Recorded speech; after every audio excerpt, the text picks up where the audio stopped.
Guys, welcome to my channel Twinky Meditations. तो guys, कल मेरा एग्ज़ाम है यूपीएससी सीएमएस का और मैं बहुत ही कॉन्फिडेंस के साथ जा रही हूँ। जैसे मैंने बहुत कुछ पढ़ लिया हो, बट अफसोस मेरी प्रिपरेशन बहुत लेस है एज बिकॉज इंटर्नशिप के साथ साथ मेरी पढ़ाई पूरी नहीं हो पाई जितनी मुझे इस एग्ज़ाम की करनी थी। बट होपफुली कुछ तो आता ही है। ऐसा नहीं है कि हमने एफएमजी के लिए नहीं पढ़ा, उसके लिए भी पढ़ा था। तो उसी कॉन्फिडेंस के साथ और इंटर्नशिप में भी कुछ ना कुछ तो सीखा ही है ना। तो बस उसके भरोसे मैं जा रही हूँ एग्ज़ाम देने के लिए। फ़िलहाल जाने ट्रेन में। तो ये मेरा शॉर्ट विकेट था आपको बताने के लिए कि मैं जौनपुर से गुड़गांव जा रही हूँ क्योंकि वो मेरा घर है और कल मेरी एग्ज़ाम है दिल्ली में। तो मिलते हैं आपको इस ब्लॉग में। देखो ऐसा क्या क्या होता है, लाइक मेरी जर्नी जो है वो इस तरीके की होती है। Let's continue. तो गाइज़ मेरी हॉस्पिटल की लाइफ हटकर मेरे को जाना था दिल्ली। तो मेरी यहाँ से जर्नी हो जाती है शुरू। यहाँ से मैं होके रेडी होके निकल चुकी हूँ अब, और रास्ते में हो रही है बहुत तेज़ बारिश। ये पूरा पानी भरा हुआ है यहाँ पे ख़तरनाक तरीके से।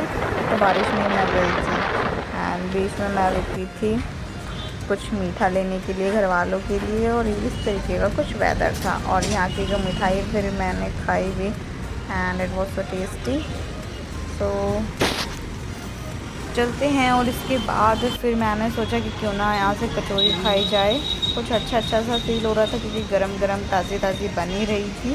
तो मैंने सोचा भाई गरम गरम जलेबी आई मीन कचौरी खाई जाए। तो मैं कचौरी ले आई और बड़े ही टेस्ट के साथ खा रही थी। कचौरी भी अच्छी है यार, आई मीन टेस्टी है, गरम गरम है। तो चलने दो। खाने के बाद पैक करवा के भाई मैं चल रही थी वापस स्टेशन की तरफ।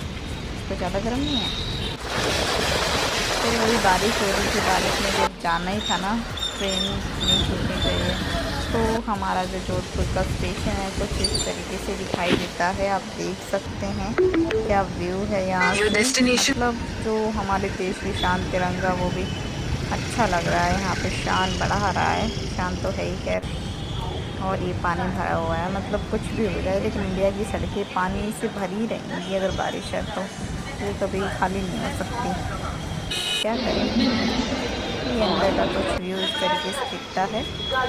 और यहाँ से मैं थोड़ा फ्लेक्सिंग कर रही थी कि भाई मैं जा रही हूँ गुड़गांव, जैसे कि पता नहीं कहाँ जा रही हूँ। मैं तो काफ़ी टाइम बाद जा रही थी मैं गुड़गांव।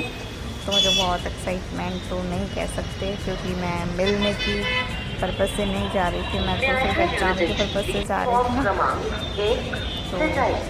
तो चलो भाई चलते हैं अंदर। दबे दबे पाँव से आए होली होली जिंदगी।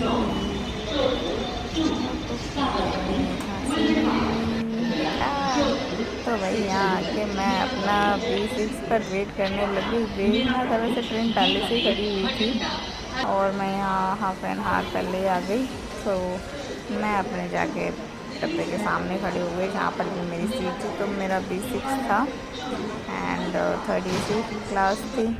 So I was waiting and flexing and recording whatever I was doing, that was in so flow. So उसके बाद मैं अंदर गई, देखा और देखा भाई, देखा अंदर सीट ढूंढी, बैठ गई थोड़ी देर के लिए। फिर आसपास देखा, मैंने सोचा थोड़ा पढ़ लिया जाए क्योंकि आज तक तो कुछ पढ़ा नहीं था। फिर अब पढ़ना भी क्या ही था। तो देखा भाई पूरा ही खाली पड़ा हुआ है। मैं यहाँ अकेली और एक आंटी जी थे, तो पूरा खाली था। वैसे थर्ड AC में इन्होंने मुझे ये कंबल वगैरह दिए थे। फिर मैंने सोचा कुछ खा लिया जाए, भूख लग रही थी, थोड़ा सा मूड फ्रेश किया जाए क्योंकि अकेली थी ट्रेन में, ऊपर से 11 घंटे का सफ़र ऐसे ही थोड़ी निकालना था। मतलब कुछ ना कुछ तो एक्टिविटी करते रहनी थी। सो मैं कभी कुछ खा रही थी, कभी मैं अपना iPad में कुछ देख रही थी। मतलब तो दोस्तों, यहाँ अभी तक सीट्स फुल नहीं हुई। रियल से यहाँ एक आंटी जी बैठे हुए हैं, ये मेरी सीट है और मैं एक बार बाहर देख के आती हूँ कि चल क्या रहा है।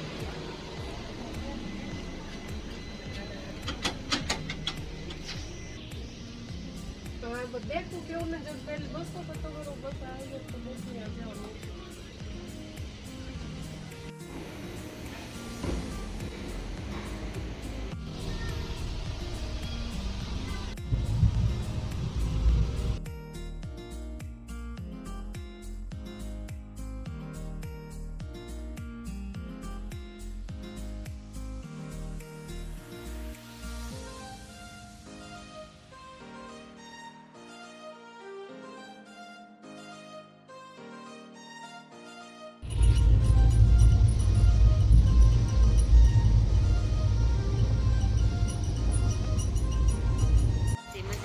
ये है कि पूरी ट्रेन के डब्बे में सिर्फ मैं अकेली हूँ।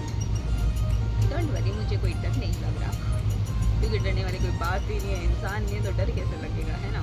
होते हैं तो भी डर, ना हो तो भी डर। मुझे नहीं समझ में आ रहा कि मैं कौन सा डर लेके बैठूँ। फिलहाल मुझे कोई डर नहीं है, तो बैठी हूँ आराम से। और खाना खाने का मन है तो अभी खाना भी खाऊँगी, ठीक है। खाने पे मिलते हैं।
हेलो गाइस, नमस्ते।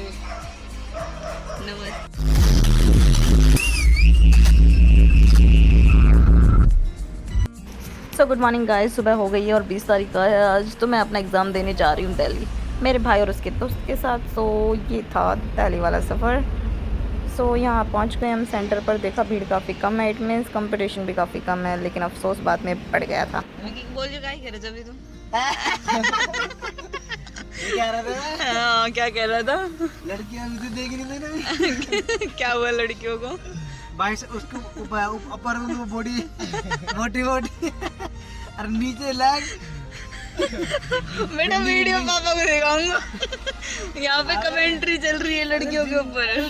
जिम में हम जाते हम देखते लोंडे की भी सीन होता है, जो बंदे ऊपर ऊपर बॉडी मारते हैं, चेस्ट की होगी, बाई की होगी और ये ट्राई होगी और ये सिक्स पैक, तो यहाँ तक बंदा क्या फुल बॉडी तो नहीं फुला के रखेगा, और बंदा लैग करता मिस तो उसकी पतली पतली सूखी बंडेज होती है। वैसे भी लड़की देखी मैंने। क्या बात वो है। लड़की गायब हो गई। तो भाई यहाँ पे लड़कियां ताड़ी जा रही है और तो कुछ देखने नहीं आया। डॉक्टरों पे नजरें मार रहे हैं। कौन से वाले? हीरो बन रहा था अभी।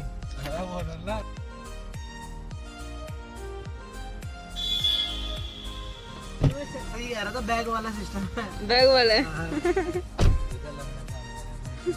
सो गाइज, मेरा फर्स्ट पेपर डन हो चुका है और मेरे भाई ने मुझसे बहुत वेट करवाया, पर मैं फिर भी इसके ऊपर गुस्सा नहीं करी। अभी मेरा 15 मिनट वेट का 20 मिनट वेट करवाया इसने मेरे को। फिर है ना, अब दूसरा पेपर है तो मैं जा रही हूँ देने के लिए। तब तक आप भी मेरा वेट करो, ओके?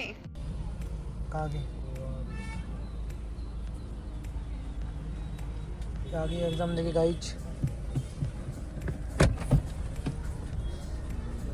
हाँ भाई, कैसा हुआ एग्जाम? ये देखो बहुत गंदा पेपर गया मेरा। एज बिकॉज एग्जैक्ट मुझे कुछ नहीं आ रहा था। पेपर बहुत इजी था बाय द वे, काफी सुंदर पेपर था।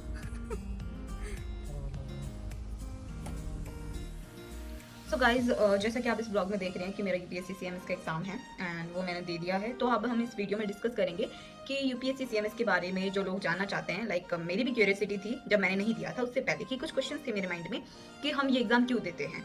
लाइक हमारी एमबीबीएस कंप्लीट होने के बाद, एग्जाम क्लियर करने के बाद माइंड में एक ही चीज़ आती है कि लाइक इंटर्नशिप के साथ हमें क्या करना चाहिए।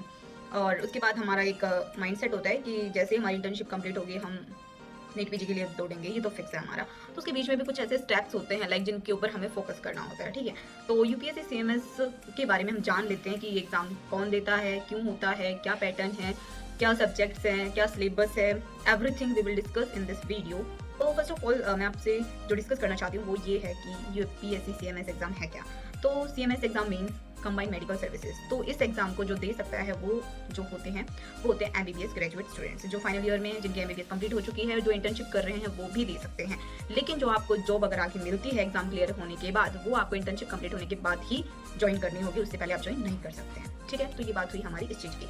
अब यूपीएससी सीएमएस को कंडक्ट करवाता कौन है? That is union public service commission, ये कंडक्ट करवाती है। ठीक है, अब ये जो डॉक्टर्स हैं जैसे कि जो रेलवेज में जाना जाता है, सेंट्रल हेल्थ सर्विसेज में जाना जाता है, एमसीडी, एनडीएमसी और ऑर्डिनेंस सेक्टर जितने भी हैं, उनमें एक अच्छा करियर हमारे पास ये ऑप्शन होता है। ठीक है, अब मैंने एक चीज़ बता दी कि इसमें कौन अप्लाई कर सकता है। ठीक है, दूसरी चीज़ एज लिमिट क्या होती है? तो 32 years for general, sorry for this, and SC ST OBC के लिए रिलैक्सेशन होता है, वो चाहे जब दे सकते हैं, no issues about this. Okay guys, फिर होता है कि एग्जाम का पैटर्न क्या है। तो एग्जाम का पैटर्न मैं बता देती हूँ अकॉर्डिंग टू माई एक्सपीरियंस जो मैंने दे दिया है। पहला जो पेपर होता है वो 500 मार्क्स का होता है, और जो दूसरा होता है वो होता है इंटरव्यू, वो 100 मार्क्स का होता है। तो पहला पेपर हमारा रिटर्न बेस्ड होता है, ऑनलाइन नहीं होता है। तो इसमें OMR शीट आपको फिल करनी होती है। तो उसके लिए आपके पास 2 सेट होते हैं। तो बुकलेट सीरीज मिलती है हमें जो कि ABCD 4 में आती हैं। तो जो मुझे मिली थी वो मैं आपको दिखा देती हूँ। मुझे फर्स्ट पेपर में भी A मिला था और सेकंड पेपर में भी A बुकलेट सीरीज मिली थी। ठीक है, तो मेरा कहने का मतलब ये है कि जो मेरा फर्स्ट पेपर था उसमें क्या था कि दोनों पेपर हैं, फर्स्ट और सेकंड पेपर, तो दोनों में 250 मार्क्स के बीच में डिस्ट्रीब्यूशन हो जाता है। तो जो फर्स्ट पेपर होता है वो मेरा जनरल मेडिसिन और पीडियाट्रिक्स का हुआ था। तो 96 मार्क्स की जो थी वो जनरल मेडिसिन थी, 24 मार्क्स की पीडियाट्रिक्स थी। सारी क्लिनिकल बेस्ड क्वेश्चन ही होते हैं, कोई डायरेक्टली क्वेश्चन नहीं होता है जो पूछा जाता है। सेकंड पेपर था, तो सेकंड पेपर में सर्जरी थी, ऑप्शन गायनी थी, PSM थी, और हमारे पास यही थी, मतलब यही 3 सब्जेक्ट थे। तो टोटल सब्जेक्ट कितने हुए हमारे पास? 5 subjects we have to prepare for examination UPSC CMS and ठीक है, तो how many subjects we have for preparation of UPSC CMS? That is only 5 subjects that are surgery, medicine, obs and gynae, PSM and pediatrics। उससे पहले मतलब जब मैंने exam दिया था उससे पहले मुझे लगता था कि इनके साथ जो हमारे 19 सब्जेक्ट्स, टोटल 19 सब्जेक्ट्स है वो UPSC में आते हैं, बट ऐसा नहीं है। जो इसमें सब्जेक्ट्स आ रहे हैं वो एक्चुअल में वो 5 सब्जेक्ट्स ही हैं जो हमें मेंशन किए हुए होते हैं। ठीक है, तो पेपर जो इस बार आया था 2025 में, that was like so easy. अगर मैंने अच्छे से पढ़ाई की होती, मैं इसमें अपने आप को बोल रही हूँ कि मैंने ढंग से इसके लिए कोई स्पेसिफिक तैयारी नहीं की थी, लाइक रिवीजन चल रहा है मेरा, क्योंकि मेरी इंटर्नशिप स्टार्ट हो गई थी एंड उसके बीच में मुझे गैप भी मिला था, उसमें भी मैंने इस टाइम को यूटिलाइज नहीं किया है। सो टू बी ऑनेस्ट मैं झूठ नहीं बोलूँगी इस वीडियो में, तो मैंने प्रिपरेशन नहीं करी थी उस हिसाब से। लेकिन मैं इस पेपर को एनालाइज करने के बाद कह सकती हूँ कि अगर आपकी प्रिपरेशन अच्छी थी then you are going to be selected definitely. You know, भाई paper was so easy, no doubts. The like we can say one obstruction is there, that is only negative marking. So 1/3 is negative marking is here, and the question paper was like so easy, but multiple choice questions were there. Like you have to choose like 1, 2, 3 जो हम बोलते हैं like this. तो एक example हम ले लेते हैं। यहाँ आपके पास first, second, third, fourth 4 option दे रखे हैं, उनमें से भी आपको first, second, third, fourth like 3 option, 2 option ऐसे चूज करने होते हैं। तो मल्टीपल चॉइस वहाँ पे बहुत सारे क्वेश्चन थे, यानी पूरा पेपर जो भरा हुआ था ना भाई वो मल्टीपल चॉइस क्वेश्चंस का ही था। तो उसमें मैं नॉट थोड़ी बहुत बल्कि बहुत ज़्यादा कंफ्यूज थी, क्योंकि क्वेश्चन पेपर का जो लेवल था वो एक अलग ही लेवल था। लाइक हम कह सकते हैं कि पेपर इजी था बट थोड़ा ट्रिकी था। तो उस ट्रिकी एग्जाम इसलिए थोड़ा इस लेवल का मुझे लगा ये। बाकी क्वेश्चन पेपर बहुत सो इजी, जिन्होंने अच्छे से पढ़ाई की है डेफिनेटली उनका निकल जाएगा hopefully. So all the best for those participants जिन्होंने अच्छी प्रिपरेशन की है, जिनका निकल जाएगा, एंड एडवांस में many congratulations to you all guys. So फिर बाद में हम बात करते हैं कि हमने एग्जाम पैटर्न की बात की, तो 120 क्वेश्चंस दोनों पेपर्स में आते हैं। 120 मार्क्स जो होता है 250 का होता है, और 1/3 नेगेटिव मार्किंग होती है। अब मैंने बता दिया, ठीक है। अब सर्जरी की भी 40 क्वेश्चन हैं, ऑब्स एंड गायनी की भी 40 क्वेश्चन हैं, एंड हमारे PSM की भी 40 क्वेश्चन है। तो वेटेज ज़्यादा PSM का होता है, तो हम उससे लाइक नहीं इग्नोर कर सकते। पेपर में जो है वो है, ठीक है। तो और उसके बाद होता है हमारा पर्सनैलिटी टेस्ट, इंटरव्यू। तो आप ऑब्वियसली बात अगर फर्स्ट पेपर में क्वालिफाइड हैं, एलिजिबल हैं, तो आप सेकंड इंटरव्यू देंगे, एंड इंटरव्यू में भी आपको वही पासिंग चाहिए होता है। तो दोनों को मिला के 600 में से जो भी आपका वेटेज आता है, कट ऑफ मार्क्स जो भी निकलता है, उसके अकॉर्डिंग आप सेलेक्ट होते हैं। और इसमें आपकी जॉब भी सिक्योर होती है। तो मैं आपको बताऊंगी कि लाइक क्या पर्पज़ है इस एग्जाम को देने का, is it worthful for us और नॉट। सो जो मेन चीज़ होती है हमारे माइंड में जो चीज़ें आती हैं वो यही है। तो अब सिलेबस के बाद बस अब हम बात करते हैं कि यार CMS की जॉब है कैसी होती है, क्या लाइक क्या पोस्ट मिलती है, क्या रहता है, ये सारी चीज़ें आपको पता होनी चाहिए। तो जो आपको पोस्ट मिलती है वो मिलती है assistant divisional medical officer, ADMO, MON, CHS etcetera. So ये सारी चीज़ें होती हैं। लाइक ये तो एक गवर्नमेंट जॉब है जो कि सिक्योर जॉब है। इसमें आपको और भी बेनिफिट्स हैं, लाइक मोस्ट इसमें क्लिनिकल वर्क होता है। एज बिफोर मुझे लगता था कि नहीं इसमें क्लिनिकल एक्सपोजर नहीं होता होगा, बट देयर इज। सो हम OPDs में भी काम करते हैं, हॉस्पिटल ड्यूटीज भी होती है, प्रिवेंटिव केयर भी होती है। सो जो सैलरी लेवल हम अगर हम बात कर लेते हैं यार। सबसे इंपॉर्टेंट चीज़ हमारे लिए यही होती है कि इतना पढ़ लिए, इतना कुछ कर लिया, एग्जाम भी दे लिया, पास भी हो गए, अब सैलरी का भी थोड़ा पता लग जाए तो that would be better for us. So इसका जो पैकेज स्टार्ट होता है that starts from 56,000 plus, and जो बेनिफिट्स है लाइक HR ADA वगैरह, सो वो इसी में इंक्लूड हो जाते हैं, एंड 80,000 प्लस ये हमारा कवर कर लेता है। लाइक हमारी जो सैलरी बन जाती है वो 80,000 प्लस होती है, और हम कह सकते हैं कि ये जॉब सिक्योर है। और इसमें लाइक गवर्नमेंट पर्क्स भी मिलते हैं लाइक पेंशन, लीव्स, प्रमोशंस, तो बढ़ता जाता है, ये घटता नहीं है, इंक्रीज होता जाता है। लेकिन अगर किसी को फिर PG सीट चाहिए तो उसका तो कोई मतलब हमारे पास जवाब नहीं है ना कि हम क्या कहें इसके बारे में। अगर आपको नीट PG की तैयारी करनी तो आपके पास भाई सारी चीज़ों के दरवाजे खुले हुए हैं, ये कोई क्लोज चीज़ नहीं है। आप दे रहे हो, आपका एक्सपीरियंस जो बढ़ रहा है, आप सेलेक्ट भी हो रहे हैं, तो आपके पास एक सिक्योर जॉब है, गवर्नमेंट जॉब, जिसमें आप अप्लाई कर सकते हैं, रह सकते हैं, उसके साथ भी अपनी नीट PG की तैयारी कर सकते हैं, और अदर गवर्नमेंट जॉब्स की, whatever you want to do, like your doors are open, still not closed. Okay, अब हम बात करते हैं कि यार एग्जाम कब होता है, हमें इस चीज़ के बारे में पता भी तो होना चाहिए ना। सो MBBS हमने कर ली है, MBBS के बाद सोच रही है कि अब क्या करें, इंटर्नशिप चल रही है, ठीक है। तो जो इसके पेपर मतलब जो फॉर्म निकलते हैं वो अप्रैल मई में निकलते हैं, जुलाई में इसका एग्जाम हो जाता है, एंड सितंबर अक्टूबर में इसका रिजल्ट भी आ जाता है, और नवंबर दिसंबर तक इसका इंटरव्यू हो जाता है। सो मतलब इंटर्नशिप हमारी जब कंप्लीट होती है, मतलब इंटर्नशिप अगर आप कर रहे हो और उसके दौरान दे रहे हो, तो जो ज्वाइनिंग होगी वो इंटर्नशिप कंप्लीट होने के बाद ही होगी, चाहे आपने एग्जाम क्वालिफाई कर लिया, लेकिन आपके पास एक ज्वाइनिंग लेटर होता है कि हाँ एग्जाम इंटर्नशिप कंप्लीट होने के बाद मैं ये एग्जाम मतलब इसमें मेरी पोस्ट मेरे लिए तैयार है, इंटर्नशिप होते ही I have job, you know what.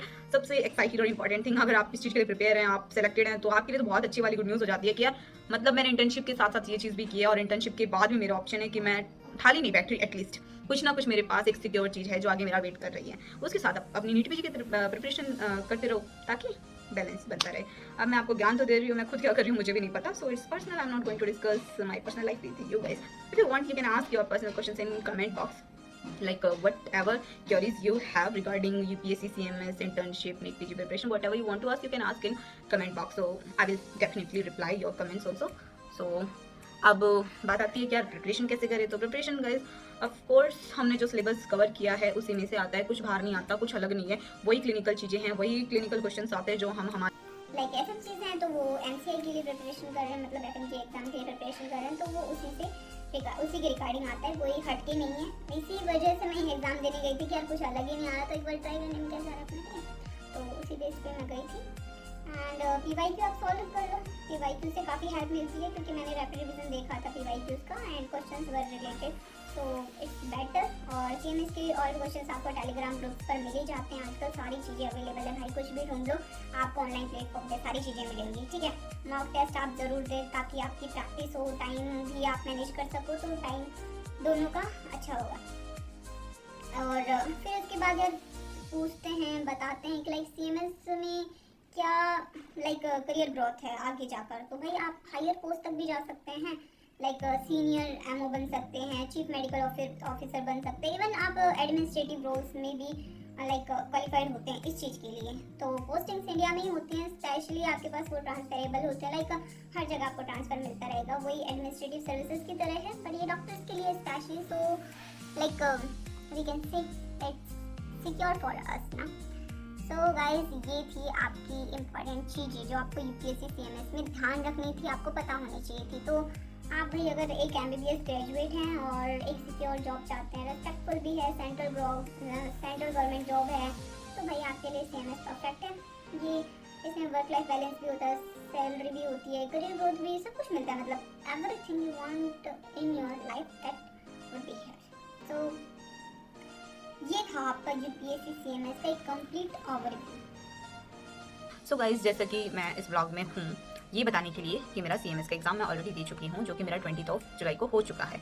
सो जैसे मैं वहाँ गई, एंट्री होने के लिए जो सेंटर होता है वहाँ पे पहुँचना होता है, सिंपली बाहर बोर्ड पे लगा दिया होता है कि ये आपका रोल नंबर है, यहाँ से यहाँ तक इस रूम में आपको अलॉट होगा। वहाँ पे कोई भी चीज़ अलाउ नहीं होती, लाइक फ़ोन वॉच वगैरह कुछ भी नहीं, सिंपली आपको पेन लेके जाना होता है, that is black ball point pen आपको लेके जाना पड़ेगा, ठीक है। और फिर जो दूसरी चीज़ ये है कि आपको एक आइडेंटिटी कार्ड आपको आपके पास होना चाहिए, that is your may be Aadhaar card, voter ID card, और 2 photos along with you need in that. And उसके बाद जो करना है वो टाइमली आपको पहुंच जाना है, और टाइम से 1 घंटे पहले वो लोग गेट क्लोज कर देते हैं। सो ये जो सारी कंडीशंस होती हैं वो ऑलरेडी आपको जो आपका एडमिट कार्ड आता है उसमें मेंशन की होती हैं। सो इसमें कोई संकोच वाली बात है ही नहीं, आपको एडमिट कार्ड ऑब्वियसली बात है 2 दिन पहले निकलवाना ही होगा, लाइक 2 दिन बिफोर आपके पास आपका एडमिट कार्ड आ जाता है, उसमें सारी चीज़ें मेंशन की होती हैं। ये ऑनलाइन पेपर नहीं होता है, ऑफलाइन होता है। पेन एंड OMR शीट वाला पेपर है ये, जिसमें OMR शीट हम जो भरते हैं वही है, सेम पैटर्न, सिर्फ और सिर्फ गोले मार्क करने होते हैं ब्लैक पेन से, ठीक है। फिर जो पैटर्न वहाँ अंदर जाते ही हमें मिलता है वो एग्जैक्ट टाइम पे, मतलब वो जैसे ही हम अंदर जाएंगे वो पेपर होने से 15-20 मिनट पहले हमें सारे इंस्ट्रक्शंस बता देते हैं कि इस टाइम पे आपका पेपर स्टार्ट हो जाएगा। ये चीज़ें हैं जो आपको फिलअप करनी होती हैं, जो वहाँ की फॉर्मेलिटीज़ हैं वो ऑलरेडी आपको वहाँ पता होंगी। सो उसमें तो आपको कुछ टेंशन लेने की ज़रूरत है ही नहीं कि वहाँ क्या होगा कैसे होगा, वो सब ऑलरेडी अपने आप ही मैनेज हो जाती हैं चीज़ें। फिर जो चीज़ है वो ये है कि बुकलेट सीरीज़ होती हैं, वो भी हमें फिल करनी होती है, किस तरीके से पेपर में क्या क्या फॉर्म फिल करना हो रहा है हमें। तो बुकलेट सीरीज़ वही ABCD 4 बुकलेट सीरीज़ आती हैं। सो मेरे पास दोनों बुकलेट सीरीज़ ले आई हैं। क्वेश्चंस अप डाउन होते हैं सारे में, लेकिन क्वेश्चंस वही होते हैं। तो जो मेरा पहला पेपर आया था वो था मेरा जनरल मेडिसिन और पीडियाट्रिक्स का, 250 क्वेश्चंस इसमें आए थे। फिर जो मेरी दूसरी बुकलेट सीरीज़ थी सेकंड वन, उसमें मेरे पास जो सब्जेक्ट्स थे वो था surgery, option gynae and PSM। इसमें भी वही 250 questions. All we know that is कि 1/3 नेगेटिव मार्किंग है इसमें। दे वो सामने तो ऊपर से बना के